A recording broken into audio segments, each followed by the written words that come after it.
A gente vai começar agora, então. Estou aqui mais uma vez, dando boa noite a todos. A internet está bem ruim hoje, tá? Se tivesse travar alguma coisa, Solange, manda mensagem para mim aqui, manda pelo WhatsApp, e se precisar eu volto aí no assunto, tá? Hoje a gente vai falar sobre o Livro dos Espíritos. Vou compartilhar aqui minha tela.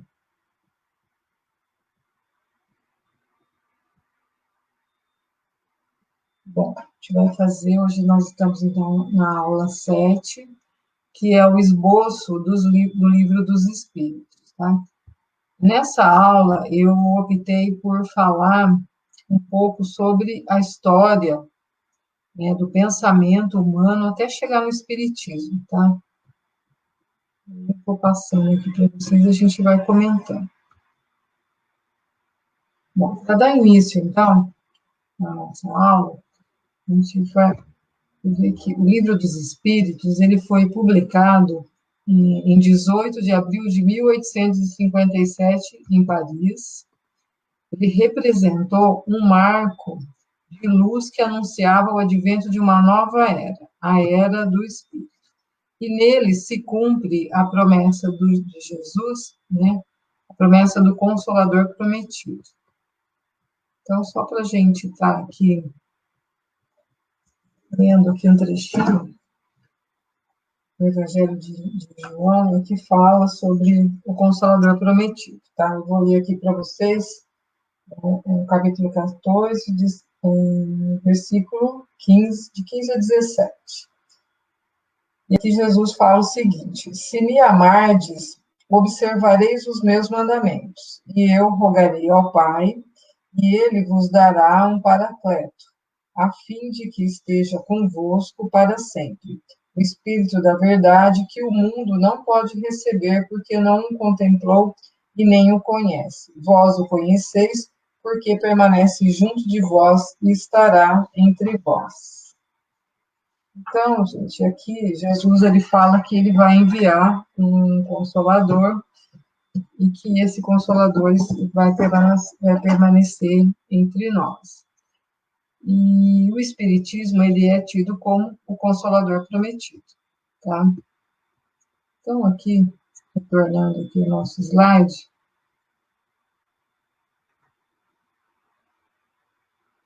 a primeira edição, ela foi publicada em 18 de abril de 1857, com 501 perguntas, né? Só que Kardec, como a gente já viu nas outras aulas, Kardec ele tinha um método ali de trabalho em que ele enviava as perguntas para vários médios, vários locais, e depois eles iam analisando e as respostas, e ele ia lá escrevendo. Só que ele não, primeira edição, ele publicou com 501 perguntas apenas, mas ele já anunciou que teria já um complemento, porque tinham assuntos que ali não estavam ainda bem resolvidos e ele ainda estava em estudo, tá? Então, 3 anos depois, em 1860, ele publica uma segunda edição, já com 1.019 perguntas, né? E esses assuntos ele anuncia que era desdobramento do livro. E ao invés de ele publicar um novo livro, então ele preferiu aguardar a reimpressão, né, da primeira edição e fundir tudo no mesmo livro. E ele considerou isso como um trabalho novo e uma versão definitiva, refundida e consideravelmente aumentada. Mas em que contexto histórico surgiu a doutrina espírita?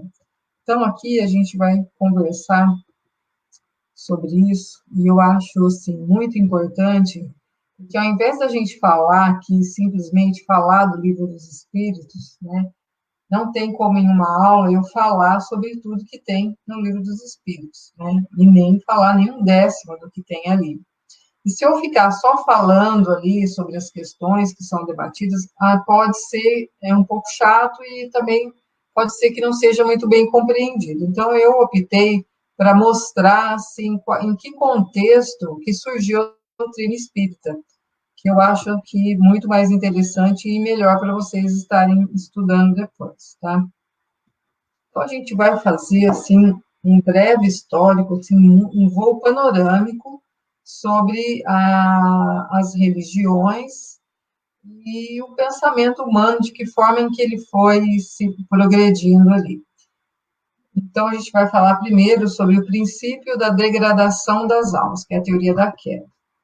Lá no livro dos Vedas, que é o livro mais antigo, o sagrado mais antigo que a gente tem notícia, no livro dos Vedas, ele fala sobre a roda das encarnações. Ele fala desse ciclo aí de morte e renascimento, em que os espíritos, quando cometem erros, eles têm que voltar para pagar o karma. Então, ali seria, né, uma teoria da queda, em que você tem que ficar retornando cada vez que você cai, para você poder estar consertando aquilo que foi feito de errado.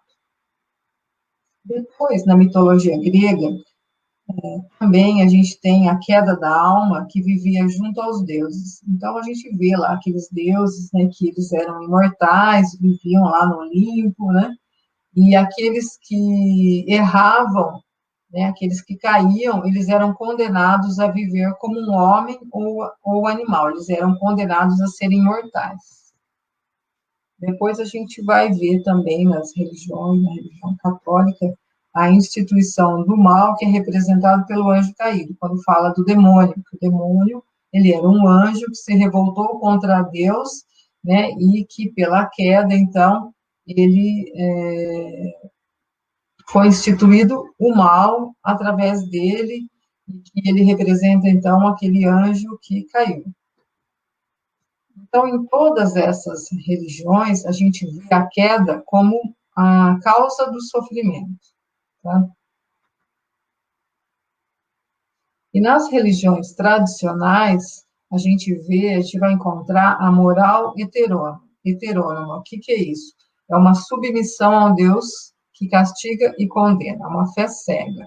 A moral heterônoma é assim, a moral, ela não vem de dentro da pessoa, ela vem de fora. Alguém fala o que deve ser feito e a pessoa tem que fazer. Ela precisa ter uma fé cega, tem que ser submissa. Aí a gente vai encontrar ali Santo Agostinho. Ele dizia que Deus não criou os homens iguais aos anjos. O homem é mau por natureza. Então, ele fala que os anjos, eles nasceram já anjos, né? E são imortais. E que o homem, ele deve praticar o bem para conseguir a vida eterna como a dos anjos. E aí, essa teoria aí, né, dessa submissão à fé cega, dizendo que o homem não foi criado igual, ela vem lá da Gênesis, da história de Adão e Eva, tá? Né? Ali na Gênesis se falava que Adão e Eva, eles eram imortais. A partir do momento em que eles desobedeceram a Deus, eles foram condenados à morte, eles foram condenados a se tornarem mortais. E aí começa toda uma teoria com relação a isso. A gente vai encontrar depois, né, uma discussão entre Pelágio de Bretanha e Santo Agostinho, Agostinho de Hipona. Pelágio dizia o seguinte, que o homem, ele age no bem pela livre vontade, não por submissão a Deus. Ele dizia que não era necessário o auxílio da graça de Deus para que o homem realizasse atos de virtude. Ele foi declarado herege e excomungado em 431, depois de Cristo. Agostinho de Hipona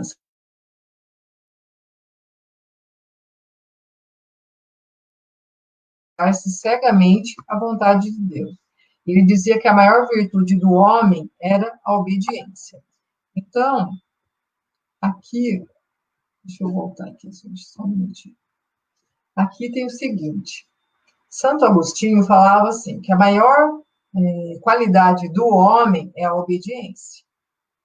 o homem, ele nasce mal, ele não nasce como os anjos, né? A natureza do homem é má.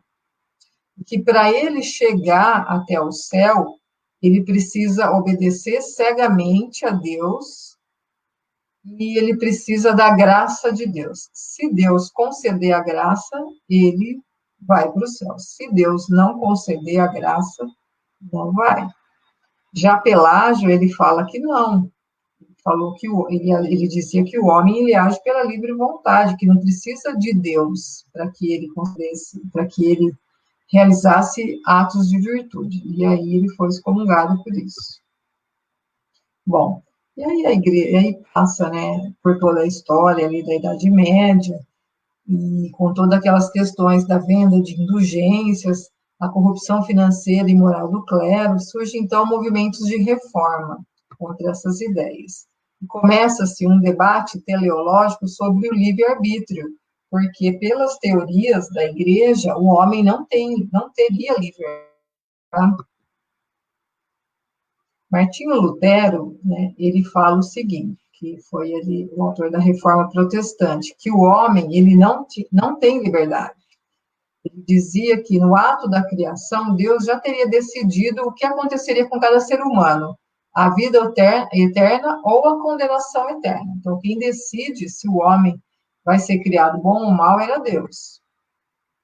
Erasmo de Roterdã já não aceitava a teoria de Lutero, ele dizia que era irracional. Para ele, Deus não pode punir alguém que não é livre para fazer escolhas. Só que o Erasmo de Roterdã falava assim, que quando Deus concede a graça, o homem tem a liberdade de aceitar ou não. Então, assim,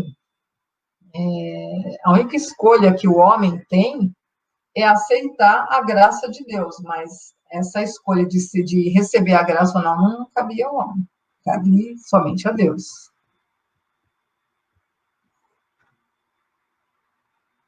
Bom, depois, mais tarde, a gente vai encontrar aqui, chega um momento de uma revolução científica, porque a igreja é ela que comandava tudo, inclusive a ciência.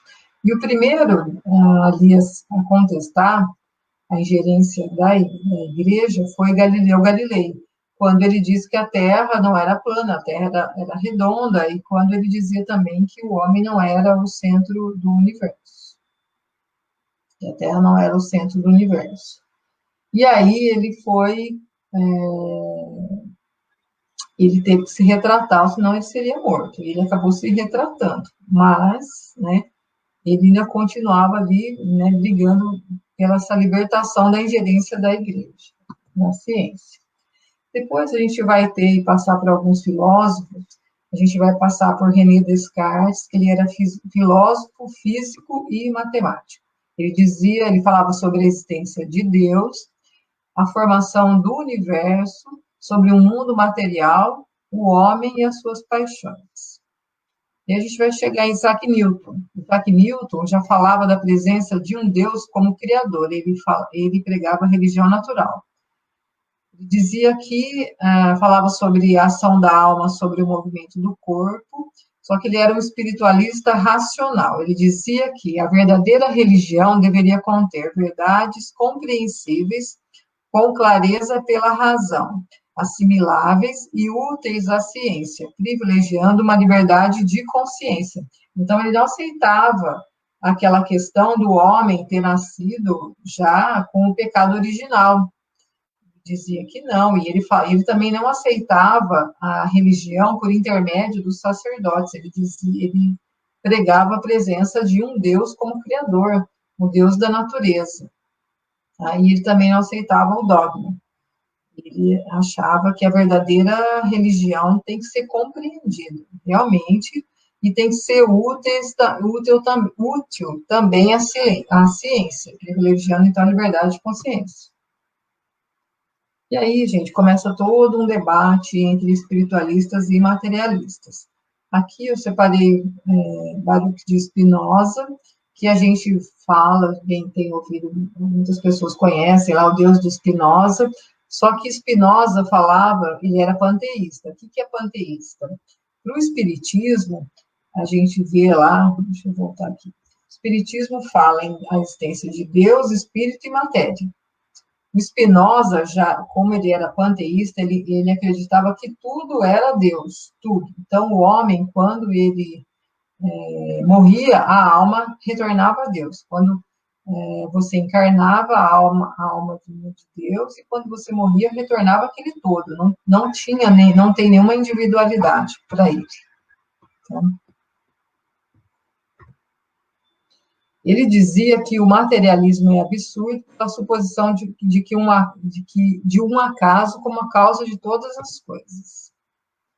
E aqui, eu vou falar como materialista, eu separei Thomas Hobbes, que tem uma frase famosa dele, que o homem é o lobo do próprio homem.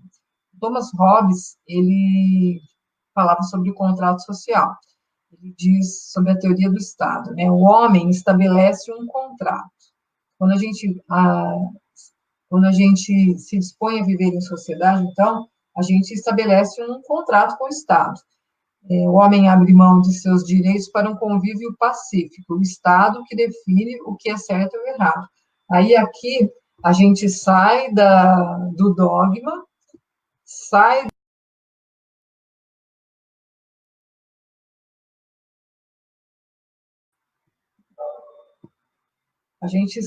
ali do dogma, né, onde a religião é que falava o que o homem deve fazer, e a gente chega nessa fase materialista que quem falava o que deveria ser feito eram as leis, né, era a matéria, os estados.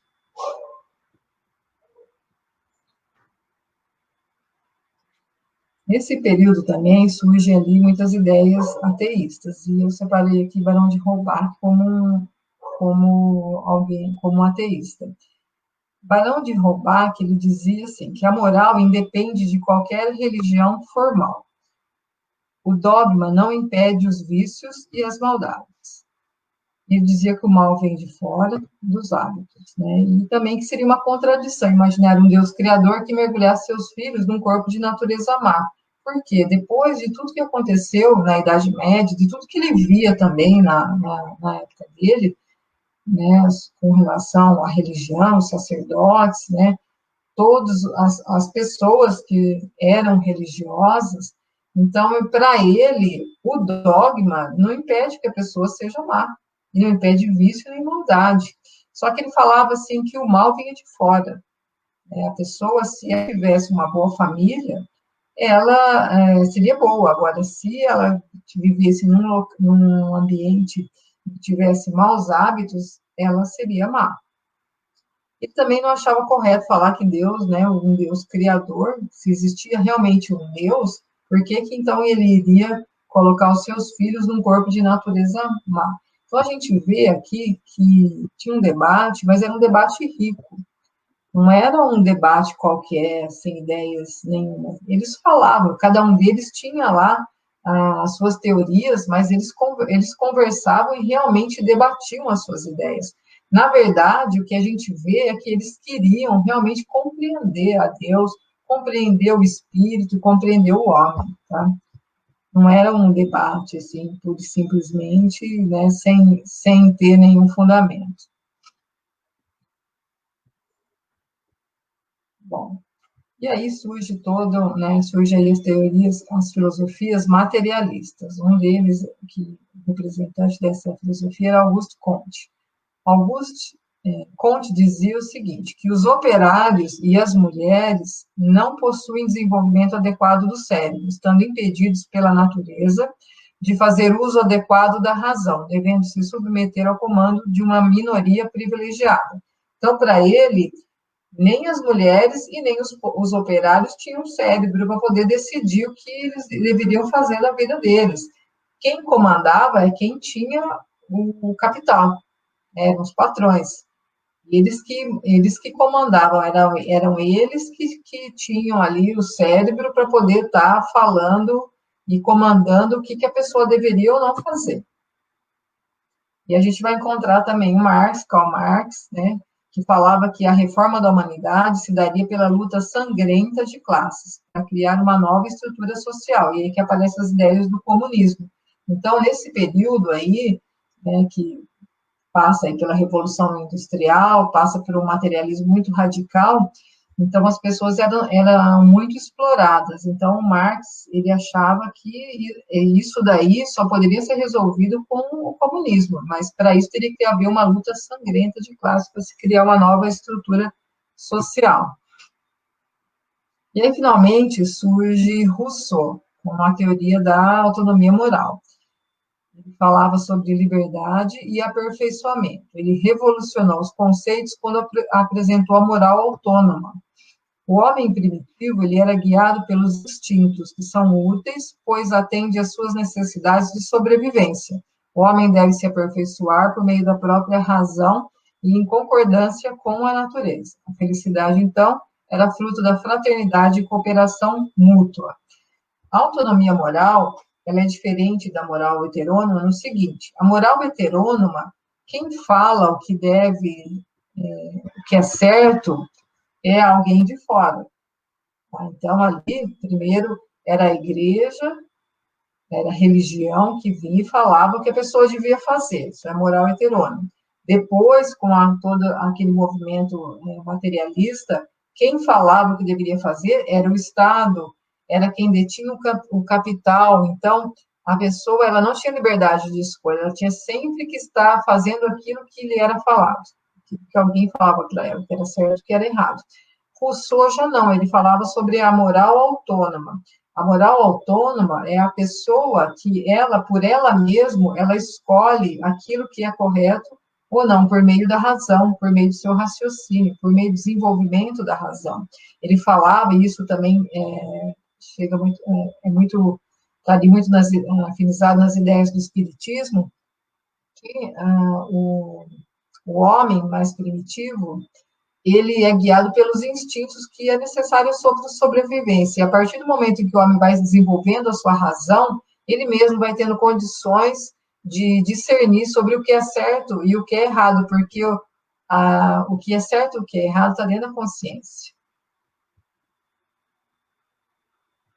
E aí, Rousseau também fala sobre a cooperação e a fraternidade. Ele achava que a felicidade, ela não tem como alcançar a felicidade se não houver fraternidade e cooperação mútua. E aí surge ali Immanuel Kant, com a filosofia natural. Ele dizia o seguinte, que a moral heterônoma, aquela que vem de fora, quando o indivíduo se deixa governar por leis externas que lhe são impostas pelas religiões tradicionais e pela teoria materialista moderna como meio de dominação. Então, ele falava que o dogma ou o capitalismo radical, ele dominava as pessoas. E ele falava que a autonomia moral, ela representa a condição de ser, do ser que se governa por leis determinadas por sua razão, a partir de princípios morais que encontra em si mesmo na consciência. Bom, aí só para a gente contextualizar aqui um pouco, para a gente saber como é que estava acontecendo na França naquele período. Então, em 1879, ali surge a Primeira República, tem a queda da monarquia, aí 10 anos depois, Napoleão dá um golpe e se faz o imperador. Aí tem o fim da Primeira República. E aí se inicia uma fase de materialismo radical que a gente viu ali, né, com aqueles filósofos. Em 1815, a monarquia retorna, e nesse momento tem uma tentativa de uma restauração da fé cega, uma restauração do dogma. E aí, na Revolução Francesa de 1830, as pessoas estavam em deploráveis condições, né, havia uma deplorável condição dos operários, má colheita e fome. Assume Luís Filipe, que era um rei burguês, nesse momento os ricos ficam mais ricos e os pobres cada vez mais miseráveis. E aí, então, vem a Segunda República, instaura-se um governo provisório, só que as decisões eram confusas e precipitadas, gerando, então, uma reação da burguesia. E aí, por 4 dias, 1.500 pessoas morrem e 16 mil pessoas são presas e deportadas. E depois, nesse momento, então, depois disso, então, nós temos a eleição de Napoleão Bonaparte, que é o Napoleão II. E aí, em 1851, ocorre um golpe de Estado e Napoleão III ali, ele se proclama imperador. Nesse momento, então, os privilégios saem das mãos dos nobres e passam para as mãos dos que tinham dinheiro e posse. A burguesia, então, passa a ter mais poder. E aí surge todo um processo de alienação, com entretenimentos, com o objetivo de manter as pessoas ocupadas. E ali se dizia que, enquanto contempla, o homem deixa de criticar, pensar e agir. Os pobres perdem a sua identidade. A vida se resume em suprir a sua própria subsistência, comer, dormir e morar. Então, a gente vê que ali a pessoa, nesse período, né, a gente vê que acontece toda uma transformação da sociedade, né? Então, quem tinha dinheiro ficava alienado com o materialismo, só gastando. Quem não tinha dinheiro ficava ali alienado, né, com a sua própria subsistência, não tinha como pensar em outra coisa, porque era tão miserável que eles só podiam, né, pensar em trabalhar e em ganhar o seu sustento. E aí a gente vê ali uma forma realmente de dominação. Primeiro, a dominação da religião, depois a dominação do materialismo. E olha que a gente olhando assim o que acontece hoje, a gente vê que parece que a evolução ela é meio cíclica, né? Porque a gente vê assim, eu olho hoje e identifico muito do que aconteceu naquela época, né? Quando se falava que o Emmanuel hoje falam que ele reencarnou, e pelo que as notícias que a gente tem, ele deve ter por volta de 18 anos, 20 anos, não sei direito. E então, no início falavam que ele seria presidente da República, né? Depois falavam que ele ia ser um pedagogo, e aí eu achei, né? Falei, pedagogo, eu imaginava que ele seria um grande médium, assim como o Chico Xavier. Aí depois, estudando um pouco aí sobre esse esboço do Livro dos Espíritos, aí eu entendi, realmente, parece que eu comecei a enxergar como é que a sociedade evolui, como é que o pensamento evolui. Aí eu vejo que hoje parece que muitas coisas estão acontecendo novamente, né? Que pessoas estão realmente passando ali, saindo ali de um materialismo radical, de uma fé um pouco cega. Outro dia mesmo eu ouvi tudo que eu estou falando aqui, né? Da natureza má do homem, que o homem foi criado mal, e que o homem deve obedecer a Deus. Eu ouvi sexta-feira com uma pessoa, e eu falei, nossa, gente, ainda tem pessoas que pensam dessa forma.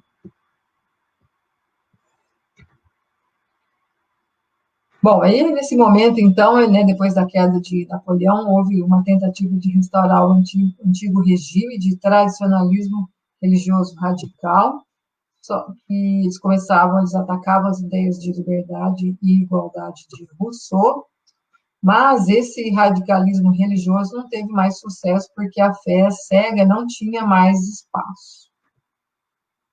E aí surge todo um movimento de espiritualismo racional. E Paul Janet, então, ele escreveu um tratado de filosofia, baseado nos manuais de filosofia espiritualista, aceito nas escolas da França e em vários outros países desde 1830. Foi adotado no Brasil entre 1850 e 1880, e os temas abordados eram causas primárias, Deus, espírito e matéria, vontade, razão, sentimento, senso moral, livre-arbítrio, hipótese da união da alma e do corpo, princípio vital, Deus, ateísmo, politeísmo, panteísmo, consciência moral, distinção entre o bem e o mal. Bom, Kardec, né, então a gente vê que nessa época aí, as pessoas, né, estudavam sobre espiritualidade, que se chamava filosofia espiritualista, desde da infância, nas escolas se ensinavam esses temas, até a faculdade. Nessa época, então, a universidade, ela era espiritualista.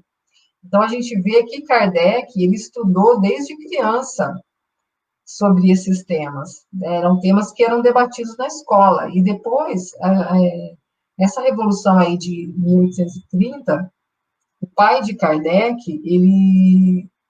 Ah, eu não passei, gente, desculpa aqui. Perdão aqui. A gente, nessa revolução aí de 1830, o pai de Kardec, ele desapareceu, né, em guerra, e o vô de Kardec, ele foi condenado à forca. Depois disso, a mãe dele manda Kardec para a Suíça, em Yverdon, para estudar lá no Instituto Pestalozzi. E Pestalozzi, ele era um discípulo de Rousseau. Então, a gente vê que Kardec, ele teve todo um preparo desde criança. Quando eu li a primeira vez o Livro dos Espíritos, eu pensava assim, nossa, da onde Kardec tirou todas essas questões, né?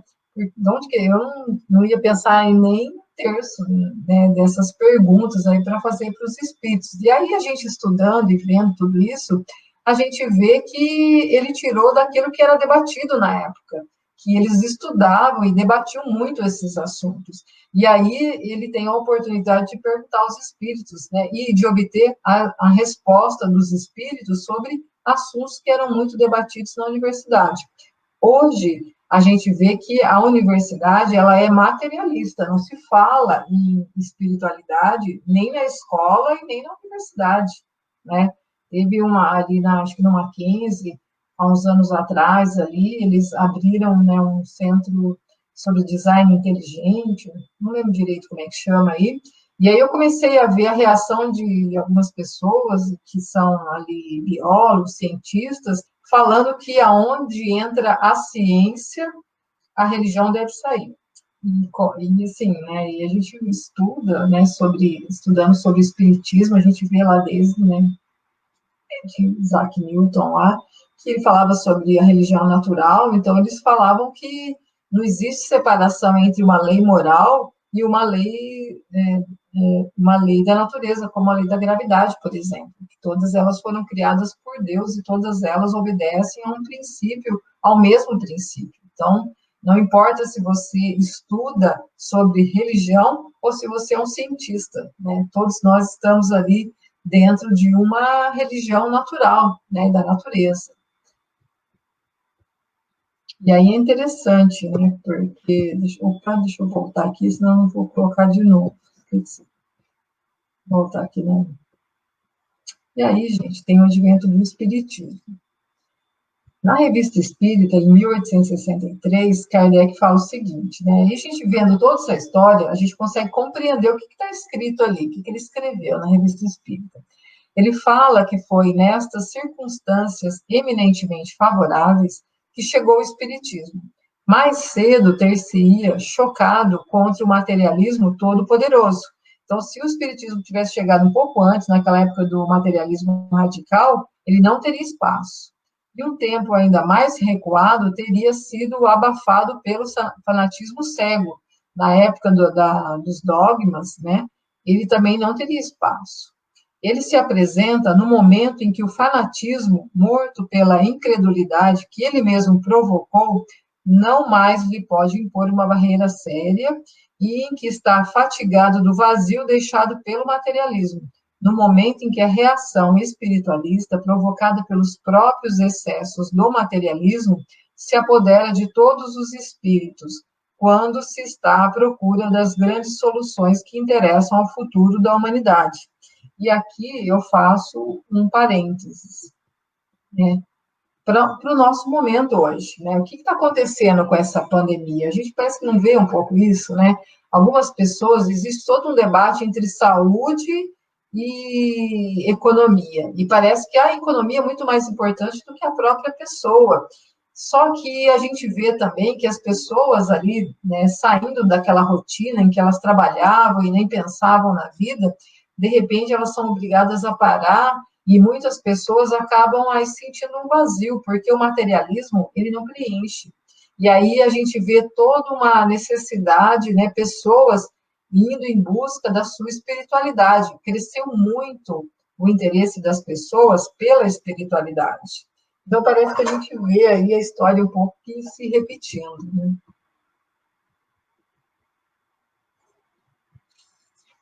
E Kardec, então, ele identifica o espiritismo como uma filosofia, como filosófica espiritualista, uma filosofia espiritualista.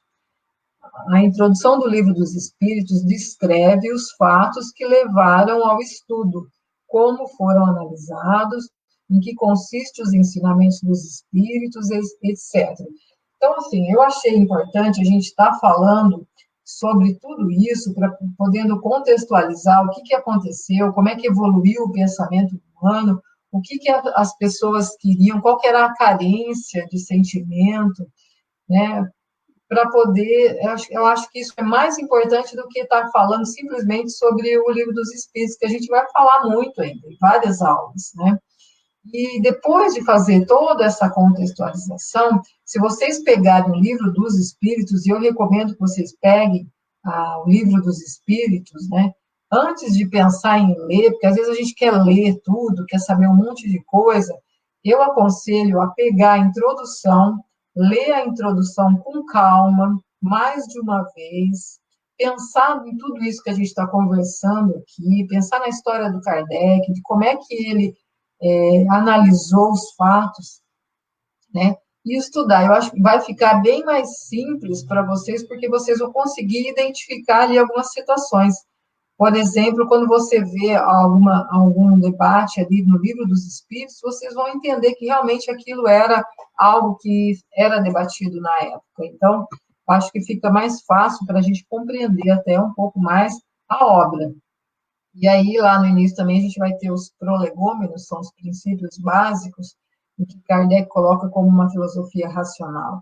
Tem a missão de instruir e esclarecer os homens, abrindo uma nova era para a regeneração da humanidade. E quem assina esses prolegômenos é São João Evangelista, Santo Agostinho, São Vicente de Paulo, São Luís, o Espírito de Verdade, Sócrates, Platão, Fénelon, Swedenborg, etc., etc. Então, a gente vai ver ali pessoas, são religiosos, nós vamos ver filósofos, e nós vamos ver cientistas ali que assinam e ajudam ali na codificação do Espiritismo. E, assim, a primeira vez que eu li o Livro dos Espíritos, eu fiquei impressionada em ver, né, todos esses filósofos, eu nunca imaginava, né, eu imaginava que era, sei lá, um livro de religião, que só teriam ali religiosos, né, e aí, para mim, foi uma grande surpresa, o Livro dos Espíritos. Bom, qual que é a estrutura do livro, então?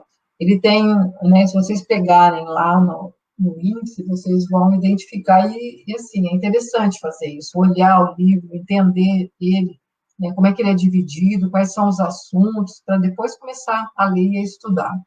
No primeiro livro, a ordem dos assuntos equivale ao conteúdo dos temas dos manuais de filosofia do século XIX. Trata das causas primárias, relação do homem com Deus. Então, vai falar sobre Deus, elementos gerais do universo, princípio vital, criação, etc. No segundo livro, ele desenvolve a doutrina espírita, e já é a ciência dos espíritos, que é a relação do homem com ele mesmo, fala sobre o mundo espiritual, os espíritos, reencarnação, vida espírita, emancipação da alma e assuntos correlatos. No terceiro livro, vai falar sobre as leis morais como leis naturais, que foi o que eu falei lá. Então, é a relação do homem com o próximo.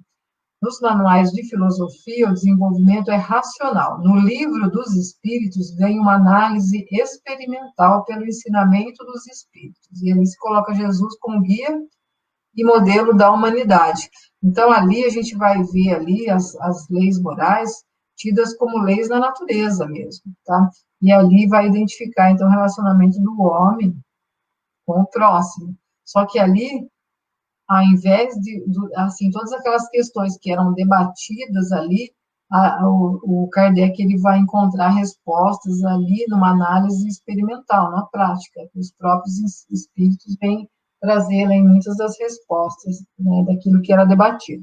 E aí, no quarto livro, tem as esperanças e consolações, trazendo o ensinamento dos espíritos sobre penalidade, prazeres da vida terrestre e vida futura, que também era algo que era muito debatido com relação à liberdade do homem, né, o livre-arbítrio, com relação ali se o homem já ele tinha uma natureza má ou não, da onde que ele, se ele poderia ali adquirir virtudes por ele mesmo, né, ali que se faz todo o desenvolvimento dessas questões.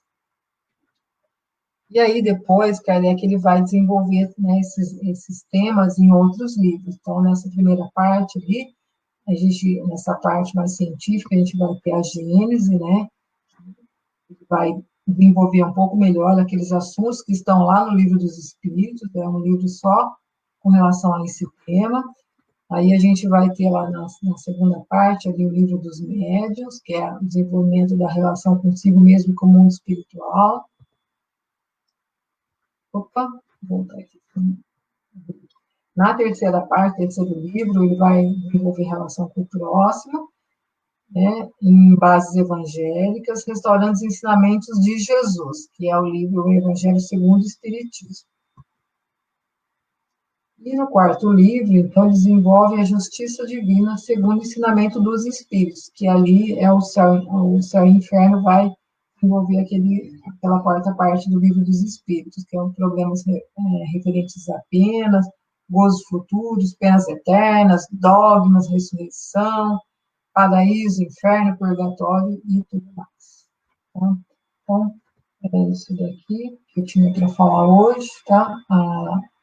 Essa aula, então, é baseada no Livro dos Espíritos e muita coisa do que estou colocado aqui eu tirei do livro Revolução Espírita, A Teoria Esquecida de Allan Kardec, do Paulo Henrique Figueiredo, muito bom esse livro. Bom, como eu falei, eu optei um pouco, né, a aula ficou um pouquinho mais longa, mas eu acho que é interessante, né, contextualizar tudo isso, para que a hora que vocês pegarem o livro dos Espíritos, ele não seja algo, assim, totalmente estranho, que vocês, né, estejam um pouco mais familiarizados com ele, com a estrutura do livro, com os temas que ele aborda, o motivo pela qual se chegou a esses temas, como é que se desenvolveu o pensamento, o raciocínio. Então, é bem interessante isso, tá? Bom, acho que é isso hoje, né, que eu tinha para falar. Eu nem vou aqui encerrar nada, vou deixar a gente encerrar lá no Google Meet. Vou pedir para que vocês retornem lá, para a gente poder estar debatendo aqui, né, o tema da aula. E eu queria muito ouvir a opinião de vocês, tá? Queria que vocês falassem, quem já leu, quem não leu, quais são as curiosidades que vocês têm e as dúvidas com relação a isso, tá? Vou encerrar aqui e a gente se encontra daqui a pouquinho. Até mais.